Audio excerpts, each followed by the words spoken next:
আমরা গণমাধ্যমকে সর্বোচ্চ দায়িত্ব। নির্বাচনী ইস্তেহার ও ৩১ দফার প্রতিশ্রুতি অনুযায়ী গণমাধ্যমের সর্বোচ্চ দায়িত্বশীল স্বাধীনতা নিশ্চিত করতে অংশীদারদের সঙ্গে আলোচনা চলছে বলে জানিয়েছে তথ্যমন্ত্রী জহিরুদ্দিন স্বপন। শুক্রবার সন্ধ্যায় ৮ দিনব্যাপী পাবনা বইমেলা উদ্বোধন অনুষ্ঠানে সাংবাদিকদের এক প্রশ্নের জবাবে তিনি এসব কথা বলেন।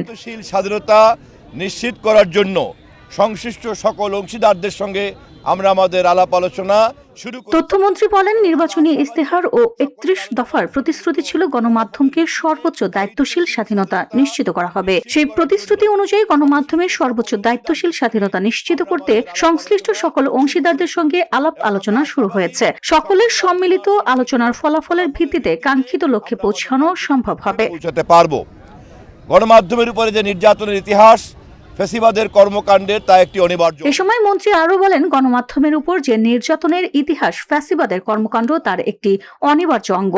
গণতান্ত্রিক সংগ্রাম করে ফ্যাসিবাদকে উৎখাত করা হয়েছে। আর গণতন্ত্র প্রতিষ্ঠা করতে চাইলে গণমাধ্যমের এই অধিকার ও স্বাধীনতা চর্চা যারা করছেন, সেই গণমাধ্যম কর্মীদের নির্যাতনের যে অপরাধ তা তামাদিত হতে দেওয়া হবে না। এই অপরাধকে চিহ্নিত করার জন্য সাংবাদিক প্রতিনিধিদের সাথে নিয়ে ইতোমধ্যেই তালিকা তৈরির উদ্যোগ নেওয়া হয়েছে।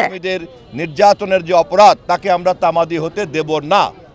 এই অপরাধকে চিহ্নিত করার জন্য আমরা সাংবাদিক প্রতিনিধিদেরকে সাথে নিয়ে ইতিমধ্যেই তালিকা তৈরি করার। এর আগে তথ্যমন্ত্রী ফিতা কেটে জাসাস পাবনা জেলা শাখার ব্যবস্থাপনায় শহরের বীর মুক্তিযোদ্ধা রফিকুল ইসলাম বকুল স্বাধীনতা চত্বরে ৮ দিনব্যাপী বইমেলা উদ্বোধন করেন। পরে জাতীয় ও দলীয় সঙ্গীতের মাধ্যমে অনুষ্ঠান শুরু হয়।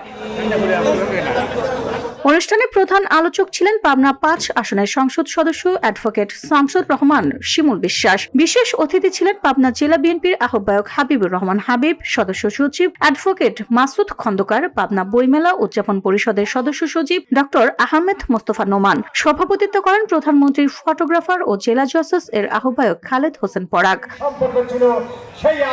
মেলায় বিভিন্ন প্রকাশনা সংস্থার ২০টি স্টলে নতুন বইয়ের সমাহার রয়েছে। সাথে থাকবে সাংস্কৃতিক অনুষ্ঠান। প্রতিদিন সকাল ১০টা থেকে রাত ৯টা পর্যন্ত সবার জন্য উন্মুক্ত থাকবে এই বইমেলা।